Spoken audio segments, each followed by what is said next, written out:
गुरुदेव जी के मुखारबिंद से कथा श्रवण करेंगे।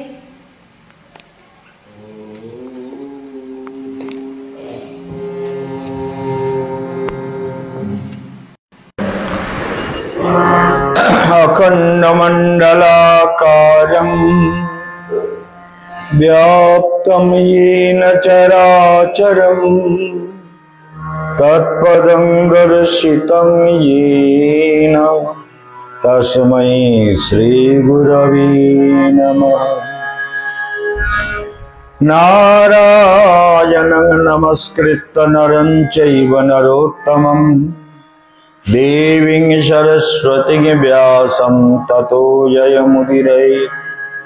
यं प्रव्रजन्तमनुपेतमपेतकृत्यं द्वैपायन विरह कातराजुहावो पुत्रेति तन्मयतया तरवयोभिनेदु त्वं सर्वभूतहृदयं मुनिमानतस्मि।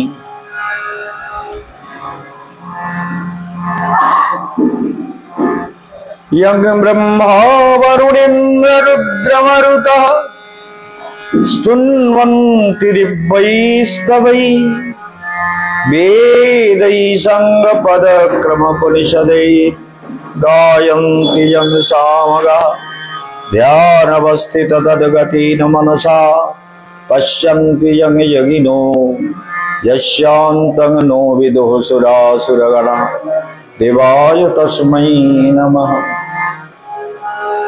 हरेर्नाम हरेर्नामैव केवलं कलौ नस्त्येव नस्त्येव गतिरन्यथा।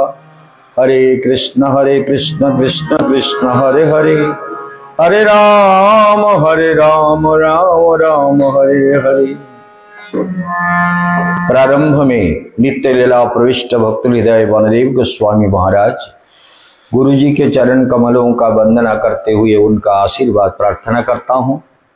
सभी भक्त वृंद उपस्थित वैष्णव जन और भक्त मंडली और दूर दूर प्रांतों से अमर कथा से जुड़े हुए लाखों हजारों भक्त जहां भी आप सुन रहे हैं और सभी लोग शेयर कर भी रहे हैं और ये कथा सारे भारतवर्ष में सभी प्रांतों में सब सुन रहे हैं, इसलिए सभी श्रोताओं को मेरा हार्दिक अभिवादन।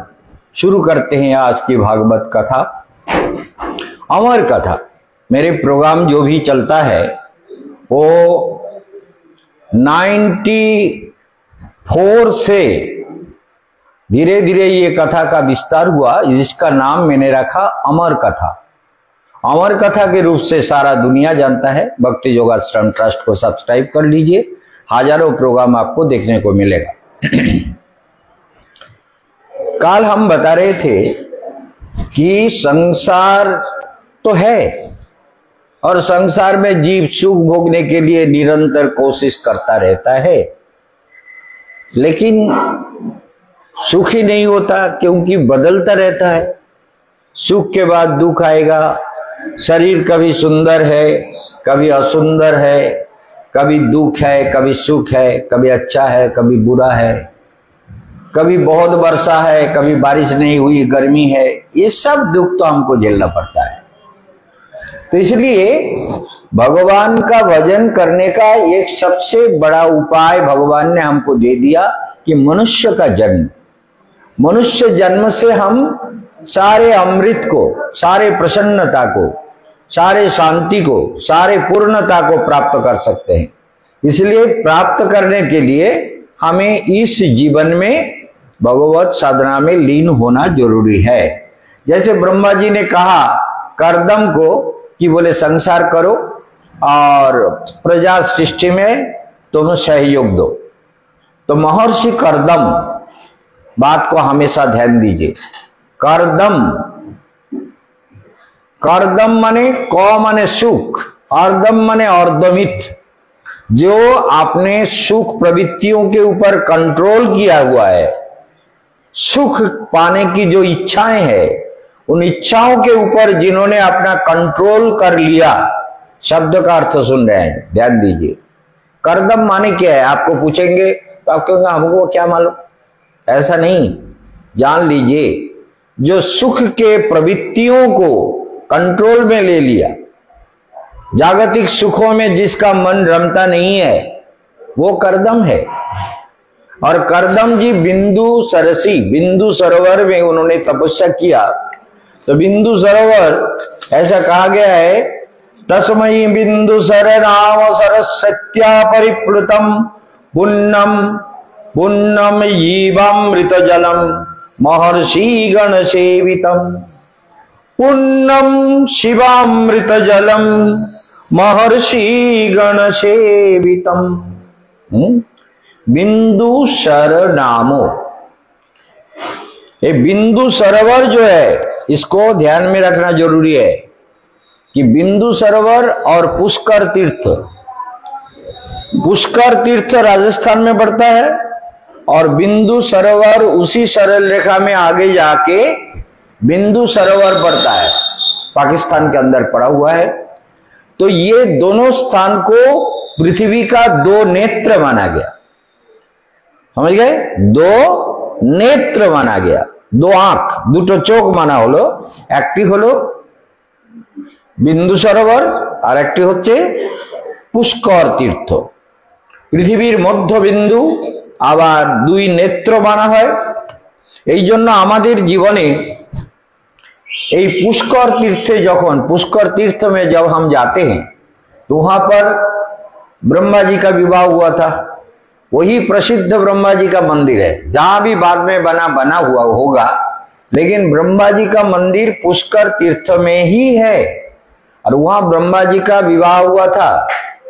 ब्रह्मा जी का विवाह हुआ, सावित्री के साथ विवाह का सारा व्यवस्था हो गया, सारे ऋषियों ने तैयार हुआ, लेकिन सावित्री माता से विवाह होना था।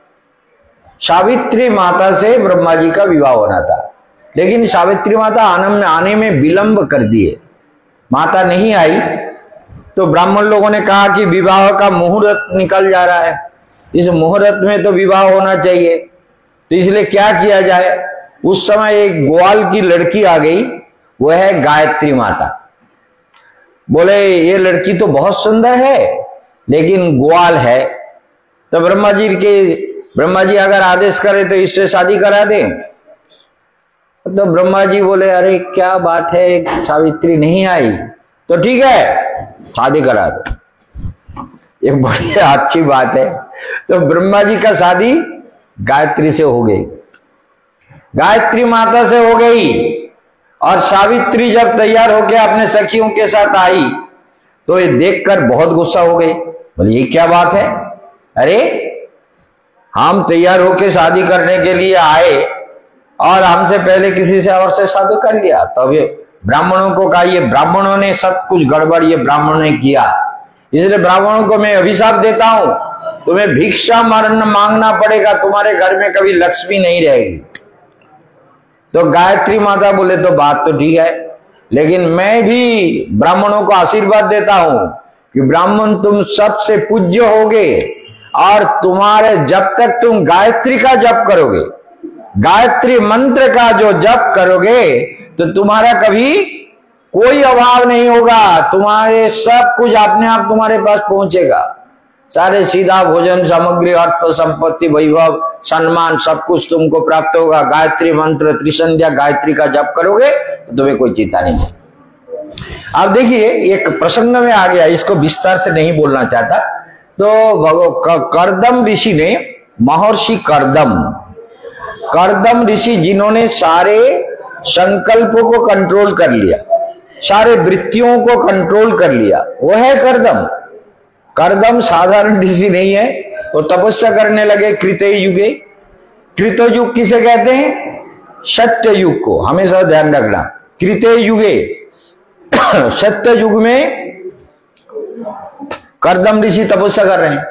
तो कृतयुग माने सत्य युग, जिस युग में मनुष्य साधना का सारा संस्कार, सारा प्रभाव, सारे शक्तियां, सारे प्रारब्ध, सारे क्या है संस्कार, सारा एटमॉस्फेयर भी होना चाहिए। जहां भगवान का कथा होती है, कीर्तन होता है, वहां कुछ आनंद और होता है। तो वो सब उस युग में सहज ही प्राप्त होता था, जैसे हमको वृंदावन में सहज ही प्राप्त होता है। थोड़ा भाव में डूब जाए, भाव भक्ति में, प्रेम में, हृदय में, अंतरात्मा में डूब जाओगे तो देखोगे वृंदावन चिन्मय है, अपराकृत है, आनंद है, भगवान है। तुम्हारे सारे वृक्ष लताओं में भगवान दिखने लगेंगे। यत्र यत्र मन जाति तत्र तत्र माधवम, जहां जहां मन जाएगा वहां वहां माधव दिखेंगे। माधव सर्वत्र है। गोपियां कहती है यत्र यत्र मन जाति तत्र तत्र माधवम, जहां भी मन जाती है वहां माधव दिखता है गोपियों को। ध्यान दीजिए। तो हमारा भी, अरे हम भी गोपियां ही तो प्रेम का आचार्य हैं। प्रेम के आचार्य ब्रज गोपियां है, तो उनके दिखाए हुए मार्ग पर हमें चलना है। वही गुरु है, वही आचार्य है, वही प्रेम के शिक्षा दाता है, वही प्रेम के पूर्ण ज्ञाता है। प्रेम कैसे किया जाता है इस बारे में सारा सब कुछ ब्रज गोपियों ने जगत को दिखाया। ब्रज गोपियों का प्रेम जैसा प्रेम दुनिया में और कहीं नहीं है। तो ये ब्रज गोपियां, ये प्रसंग आया है, ब्रज गोपियों को बात नहीं करना है, तो इसलिए ये कहना है कि कर्दम ऋषि तपस्या में लीन हो गए। हजारों साल तक तपस्या किया। तपस्या करते करते शरीर एकदम, सारे शरीर एकदम हड्डी जैसा रह गया, स्केलेटन, कंकाल जैसे बन गए। और सारे शरीर जब सूख गया और अपने ध्यान समाधि में है तो भगवान आके उनको दर्शन दिया। 10,000 साल तपस्या करने के बाद भगवान का प्राकट्य हुआ। भगवान ने दर्शन दिया और नारायण को देखा। बोलो नारायण भगवान की। तो नारायण भगवान का प्राकट्य हो गया और ऋषि बड़े खुश हो गए कि देखो नारायण प्रकट हो गए, बहुत अच्छी बात है, प्रभु आ गए आप। बोले प्रभु मेरे लिए क्या आदेश है? बोले तुम्हारे लिए तुम्हारा पिता का आदेश पालन करो। पिता ने कहा विवाह करो, संसार करो, सब कुछ करो और यही विधान है। तो इसलिए गृहस्थ धर्म का सृष्टि को बढ़ाने के लिए तुम अपना काम शुरू कर दो। बोले प्रभु ये तो बात ठीक है, लेकिन विवाह करने से पहले दो बात इसको ध्यान दीजिए, ये कभी मतलब दिल से नहीं निकलना चाहिए।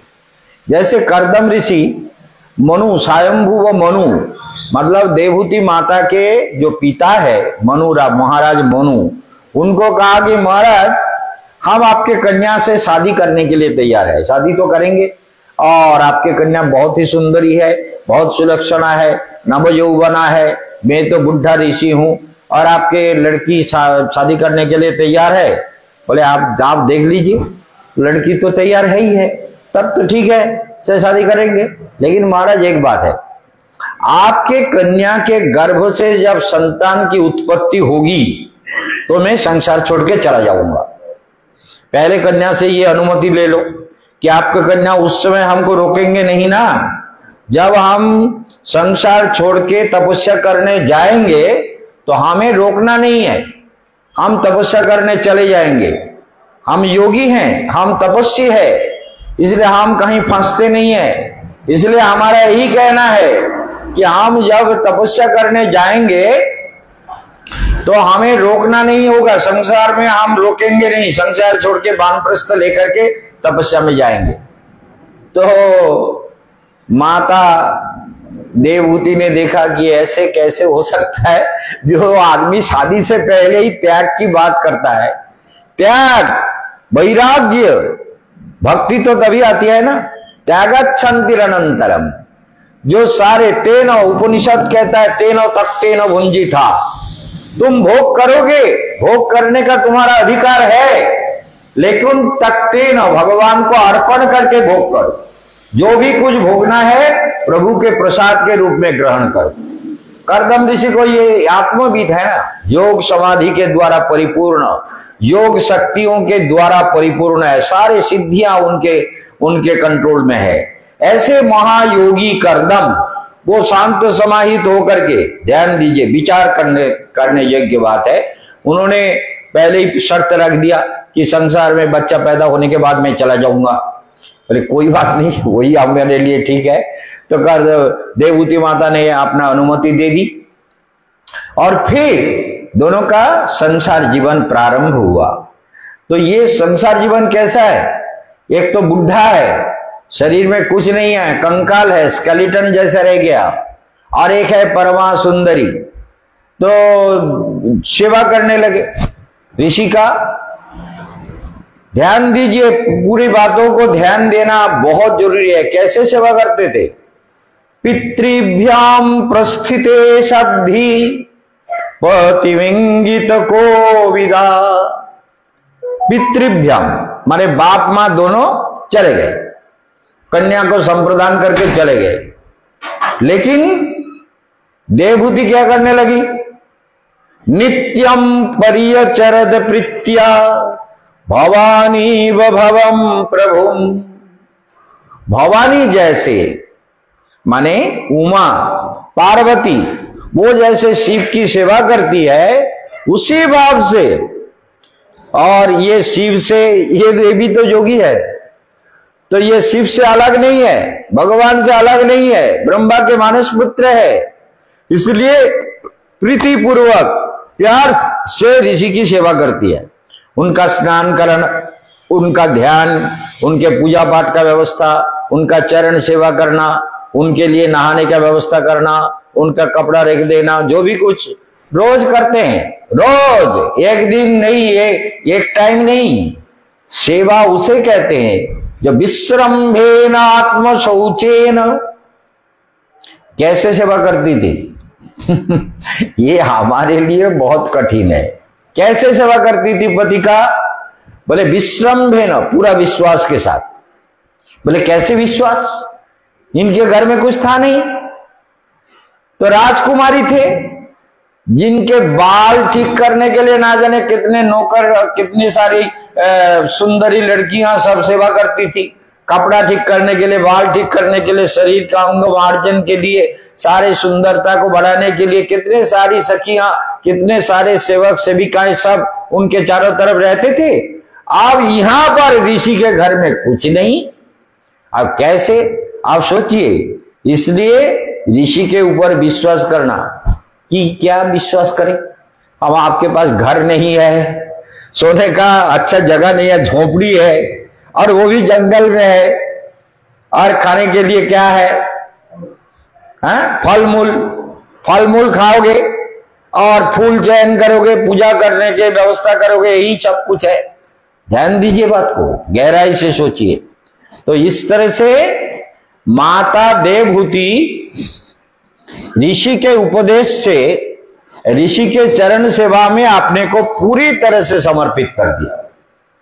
यही भागवत का कहना है कि विश्रम्येन आत्मशौचेन, आत्मशुचिता, कोई दंभ नहीं है। दंभम न मदम, मैं राजकुमारी हूं। आजकल की लड़की होती बोलता है तुम्हारे साथ बाप कह दिया, मां कह दिया, मैं नहीं रहती। यहां क्या है? तो ये भागवत हमको सिखाता है कि जीवन में जो सहन करता है, जो जीवन में सुंदर मार्ग में चलता है, वही मनुष्य सुखी हो सकता है, वही मनुष्य आनंद को पा सकता है।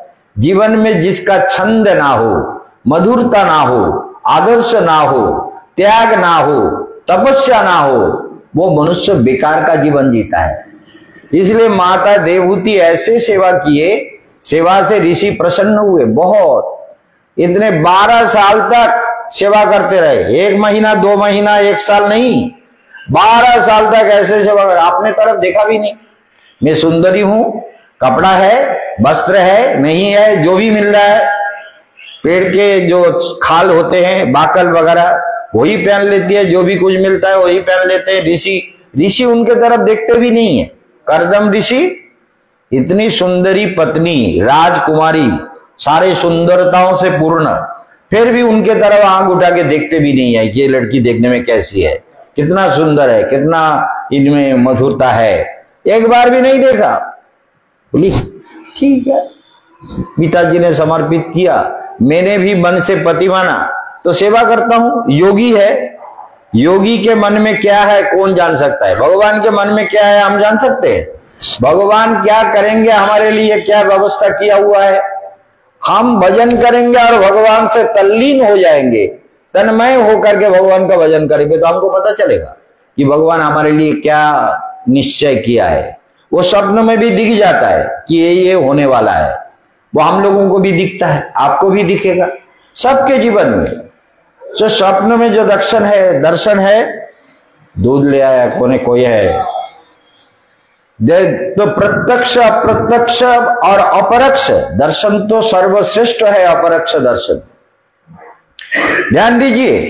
तो क्या हुआ, बहुत जरूरी है इस बात को समझना कि देवहूति 12 साल तक सेवा किए, ना कुछ पूछा ना कुछ मांगा कि मेरे लिए कपड़ा कहाँ है, कौन सा कपड़ा पहनूं, कुछ नहीं, जो मिल जाता है लज्जा निवारण के लिए बस। और सारे बाल जो है जट पड़ गए, सारे बाल जट हो गया, सारे बाल जो है सिकुड़ गए। सोचिए, कोई सुंदरता नहीं, शरीर में मैल पड़ गया, अपने को धोने का, साफ करने का, सुंदर बनाने का कोई टाइम नहीं है। तो कर्दम ऋषि ने देखा 12 साल के बाद देवहूति के तरफ उन्होंने देखा। देवहूति के तरफ देख के बोले अरे ये सुनो देवहूति, एक बार मेरे सामने आ जाइए, आपका दर्शन करूं। बोले क्या मतलब हुआ? 12 साल तक एक बार देखने का मौका नहीं मिला, जब मैंने शादी हुई तब भी मुझे नहीं देखा, शादी के बाद 12 साल बीत गया तब भी नहीं देखा, ये 12 साल में देखने का टाइम नहीं मिला। आप मेरे शरीर में क्या रह गया? अब शरीर सारे मैल से भर गया, 12 साल में सारी सुंदरता चली गई, बाल भी कितना सुंदर था वो बाल नहीं रहा, सब जट से शिव जी के जटा जैसे जटा हो गया, सारे बाल ऐसे जटा से बदल गए। और ऐसे स्थिति में आप तुम हमको देखना चाहते हो? देखो, आगे खड़े हो गए आंख बंद करके। बोली देवी तुम इतनी सुंदर हो, इतनी मधुर हो, इतनी माधुर्य है तुम्हारे अंदर। देवी तुम तो बहुत सुंदर हो, तुम अलौकिक हो, दिव्य यौवन, अप्सरी उर्वशियों से भी उत्तम। इतने मधुर पत्नी पाकर मैंने तुम्हारे तरफ ध्यान नहीं दिया, ये मेरा बहुत बड़ा अपराध हो गया। या अब ये देवभूति सोचने लगी पता नहीं इतने दिन के बाद बुढ़े को क्या हो गया, बुढ़ा मेरे तरफ देख के क्या क्या कह रहा है, समझ में नहीं आ रहा है। ये क्या आज तक 12 साल में देखा नहीं मेरे तरफ, पीछे की तरफ से या सामने की तरफ से देखा नहीं, आज क्या देख रहा है और इतना महिमा गा रहा है कि तुम इतने सुंदर, इतने मधुर, इतने मनमोहक, मधुरता से पूर्ण दिव्य सुंदरी हो और मैंने तुमको देखा नहीं, ये तो मेरा अपराध है। तो देवी आज मैं तुमसे बहुत प्रसन्न हूं। तो 12 साल कोई भी तपस्या, ध्यान दीजिए बात को, 12 साल हम कोई भी तपस्या करते हैं, तप करते हैं, जैसे देवहूति ने किया। तप करने से तो उसमें सिद्धि मिलती है। यदि 12 साल को किसी ने मौन रखा, तो मौन रखने के बाद वो मुख से जो बोलेगा वही सत्य होगा, होके रहेगा। 12 साल मौन रहकर जो मनोहि मौन समम तपः, मौनों के समान कोई तप नहीं है। मौन रहने से सारी शक्तियां बढ़ जाती है, दूसरों के साथ ज्यादा कुछ बातचीत करना नहीं है और मौन रह करके भजन करना है, ठीक है ना। मौन रहना बहुत जरूरी है, ज्यादा कुछ बोलने का जरूरत नहीं, आपने अब सब कुछ समाधान हो जाता है। आओ भगत जी आगे आगे बैठो, इधर आओ, इधर बैठो। हाँ, पीछे क्यों?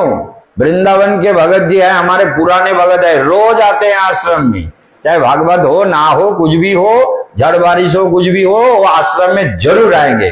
भक्ति योगाश्रम से उनका शुरू से ही प्यार है। तो ये हमारे भगत जी जैसे ज्यादा बात नहीं करते, प्रणाम करके थोड़ा कुछ मिला लेके बस चल दी। तो इसलिए मौन रहना, ज्यादा कुछ दुनियादारी की बातों में फंसना नहीं चाहिए। तो देवहूति भी 12 साल तक करीब मौन रही, बात कुछ तो कहा नहीं, जो भी सेवा करना था वो करती रही। और ऋषि के सेवा में 12 साल तक इतना बड़ा तप किया कि तेजी अंश तो शयत। सुखदेव गोस्वामी कहते हैं, हे महाराज, महातेजियन योग सिद्ध महाशक्तिशाली ऋषि कर्दम वो बिल्कुल प्रसन्न हो गए, प्रसन्न होकर के प्रशंसा करने लगे। तो उनको थोड़ा संकोच हुआ, क्या बात है, हमारे तरफ देख के ऐसा क्यों कह रहे हैं, हमारे पिताजी आपको आपके हाथ में समर्पण करके चले गए, आप हमको ऐसा क्यों कह रहे हैं, इतने दिन तक कहा नहीं, क्या आप हमारा मजाक बना रहे हैं क्या? बोले नहीं देवी, सच बात है, चलो। बोले कहां? बोले सरोवर में थोड़ा डुबकी लगा लो, नहा लेते हैं। तो बिंदु सरोवर इसीलिए कहा गया कि कर्दम ऋषि के तपस्या को देख करके भगवान के आंखों से आनंद बिंदु गिरे थे, आनंद का अश्रु। कर्दम ऋषि के महान तप, क्योंकि पिता ने कहा संसार करो, सारे सुविधा होते हुए भी जिसने भोग वासना में फंसा नहीं, जो आपने तपस्या में जीवन को पूर्ण रूप से समर्पित कर दिया, ऐसे महर्षि उनके तपस्या को देखकर आनंद से भगवान के आंखों से अश्रु गिरे। वो अश्रु जो गिरा, उसी अश्रु से बिंदु सरोवर नाम हुआ है। इसलिए भगवान के नेत्रों के आंसुओं से ये सरोवर बना है। चलो इसी सरोवर में स्नान कर ले। बोले किया तो है, सुबह सुबह स्नान करके आपकी सेवा तो करती हूं, आज भी किया है। बोले नहीं, आप मेरे साथ चलो, दोनों एक साथ स्नान करते हैं।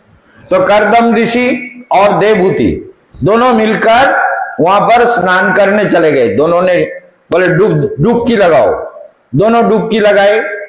लगाने के बाद क्या हुआ, योग शक्ति, यहां पर कर्दम ऋषि ने अपना योग शक्ति का प्रकाश किया, महाविभूति का प्रकाश किया।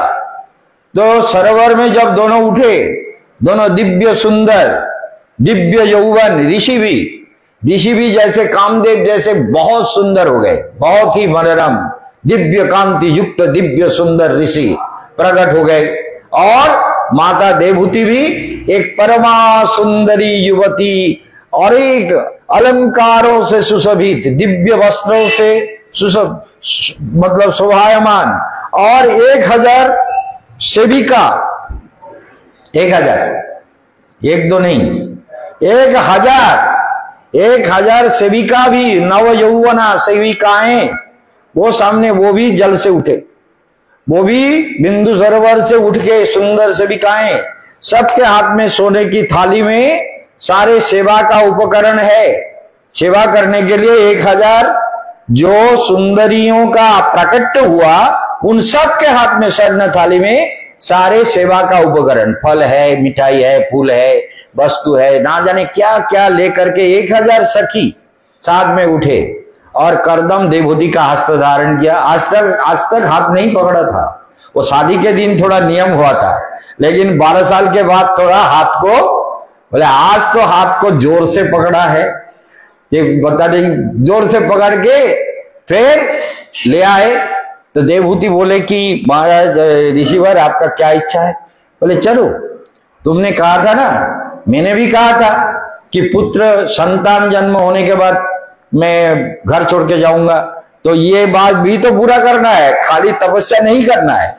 इसलिए उन्होंने ये विमान योग शक्ति के द्वारा एक दिव्य विमान बनाया, जो विमान सर्व काम दुघम सर्व काल मनोहरम, सर्वकाल कहीं, बोले हमको जैसे हवा चाहिए तो पंखा चलाना पड़ेगा या एसी चलाना पड़ेगा, लेकिन वो विमान ऐसा था, किसी कमरे में गर्मी, किसी कमरे में बहुत ठंडी, किसी कमरे में बसंत काल, किसी कमरे में हेमंत काल, किसी कमरे में वर्षा की काल, जहां हंस सारस करंडव सारी पक्षियों का निनाद हो रहा है। तो 6 ऋतु, ग्रीष्म वर्षा शरद हेमंत शीत वसंत आदि ऋतु सभी है, और वो विमान का कोई परिसीमा नहीं है। इतना विशाल विमान था जिसमें सरोवर भी था, पहाड़ पर्वत भी थे, और सारे सुखों का सामग्री से भरा हुआ था, और एक एक घर सारे अलंकारों से, स्वर्ण से और रत्नों से भरा हुआ दिव्य दिव्य घर सजाया हुआ था। उसमें देवहूति का हस्त धारण करके 1000 सेविकाओं को लेकर के करदम ऋषि प्रवेश किया। सोचिए, ये योगी जब योग समाधि में होते हैं, सारे संसार को तुच्छ कर देते हैं, कोई आकर्षण नहीं। आज जब सोचते हैं कि अभी थोड़ा देवहूति को संतुष्ट कर दिया जाए, संसार की है तो कामना वासना भी है, और माताओं में ज्यादातर उर्मी प्रधान भावनाएं होती है, बहुत ज्यादा स्नेह प्रवण होते हैं, बहुत ज्यादा इमोशनल होती है, बहुत ज्यादा स्नेहमय भाव होती है। इसलिए देवहूति को लेकर के उस दिव्य विमान में, जो सर्वकाल सुखावहम, सभी कालों के लिए सुखमय जैसे दिव्य विमान में उन्हें 100 साल तक उन्होंने विचरण किया। और वो विमान 100 साल, 100 साल, ठीक है, 100 साल तक दिव्य विमान में, कभी वो विमान जैसे, वो विमान में पायलट का जरूरत नहीं पड़ता है वो विमान में केरोसिन का जरूरत नहीं पड़ता। तो हाईली इम्प्लीमेबल, जो जलनशील, हाईली जलनशील जो पदार्थ है, पेट्रोल वगैरह, केरोसिन सबसे इम्प्लीमेबल मतलब जलनशील पदार्थ है, तो वो भी जरूरत नहीं पड़ता। तो वो विमान उनकी इच्छा से चलती है, जैसे ऋषि की इच्छा होती है विमान वहां चल देती है, समुद्र के बीच में भी जाके खड़े हो जाते हैं। आजकल यही सब हो रहा है। उसी ऋषि विद्याओं को धीरे धीरे वैज्ञानिक लोगों ने कहा कि ऐसा कहा गया तो ऐसा हो सकता है।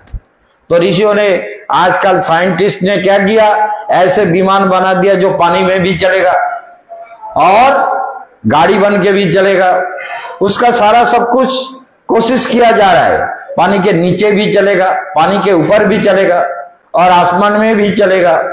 जरूरत जैसा होगा ऐसे रूप उसको बना लिया जाए। ऐसे टेक्नोलॉजी डेवलप किया जा रहा है, साइंस एंड टेक्नोलॉजी।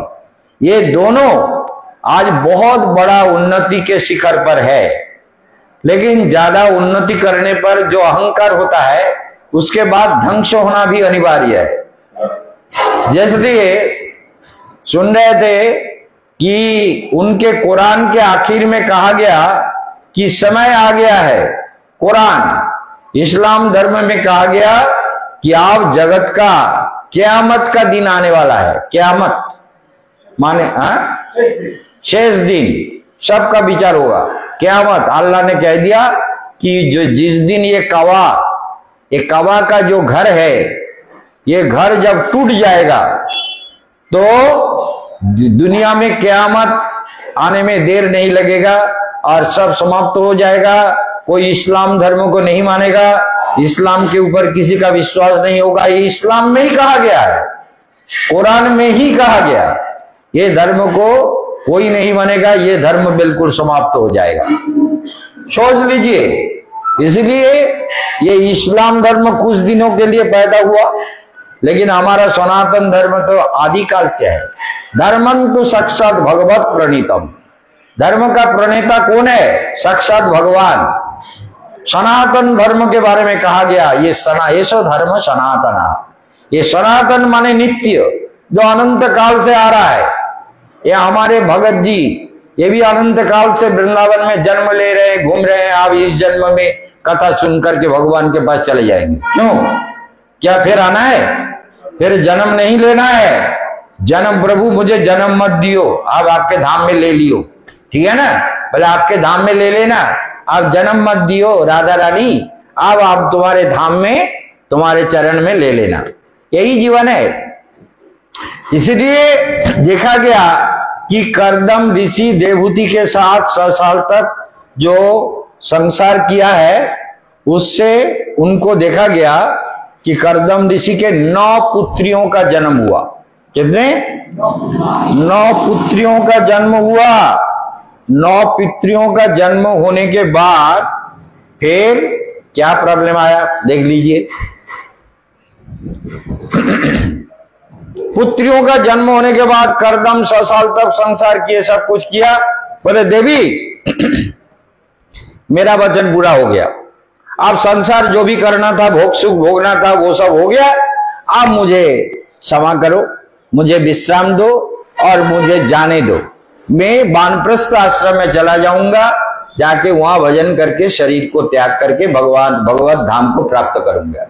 अब मुझे ये संसार में रहना नहीं है। देवहूति पति के तरफ देखने लगी, बोले क्या हुआ, मेरी कोई अपराध हो गई? बोले नहीं, तुम्हारा क्या अपराध है, तुम्हारा कोई अपराध नहीं। अब हमको ये तो मैंने कह दिया था शादी के समय। बोले प्रभु एक बात ये भी तो आपने कहा था, ये 9 लड़कियों को लेकर के मैं क्या करूंगा? आप बताइए, ये लड़कियों का शादी कौन कराएगा? तो आपको तो पहले लड़कियों का बाप का कर्तव्य क्या होता है? अरे लड़कियों का शादी कराना जरूरी है। और दूसरी बात, ये लड़कियों की शादी हो जाएगी तो मैं कहां रहूंगी? मेरे लिए कम से कम एक पुत्र दीजिए जो मुझे देखे, मेरा देखभाल करें। तो मुझे एक पुत्र चाहिए।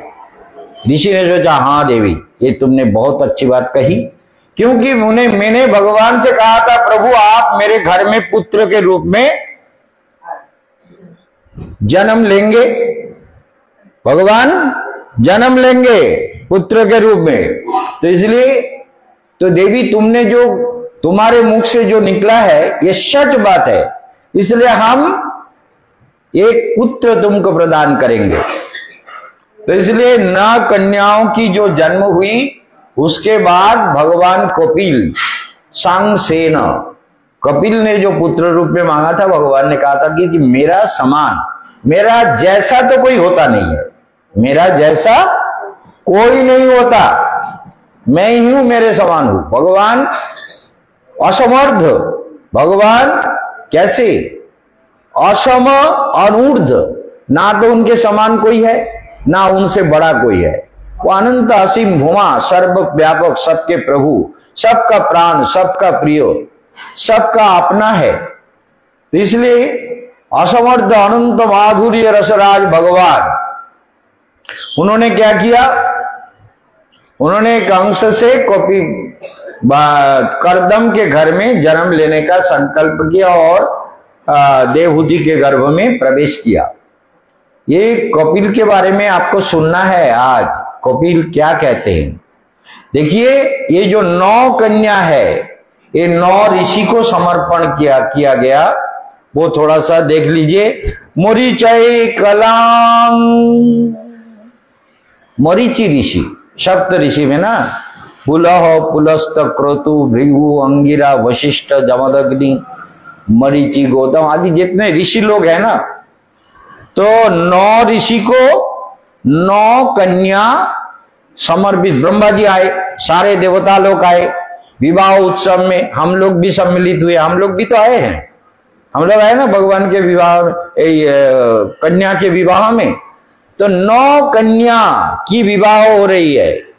9 कन्या के विवाह में सारे देवता लोग आए और गंधर्व लोग कितने सुंदर गाना गा रहे थे, अप्सरियां नृत्य कर रही थी और सारे दुंदुभी निनाद मंगल वाद्य सब कुछ। हमारे यहाँ ये लोग नहीं बजाएंगे, थोड़ा सा मंगल वाद्य बजा दो भैया, मंगल वाद्य बजा दो थोड़ा सा। अरे मंगल अद बजा दो रे भैया।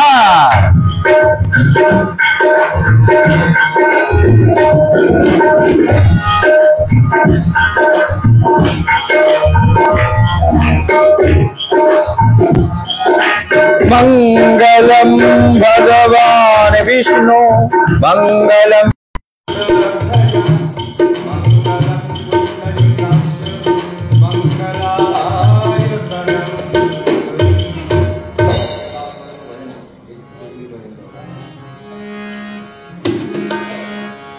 वो वृंदावन बोले मोर, ओ मोर, अब सोए गयो है गोद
परिचय कलाम।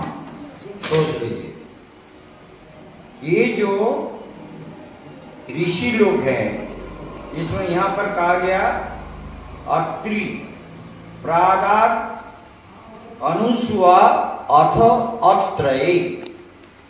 अनुसुआ को अत्रि ऋषि को प्रदान किया। ये अत्रि ऋषि अनुसुआ का प्रकरण में बहुत विस्तार से वर्णन किया गया।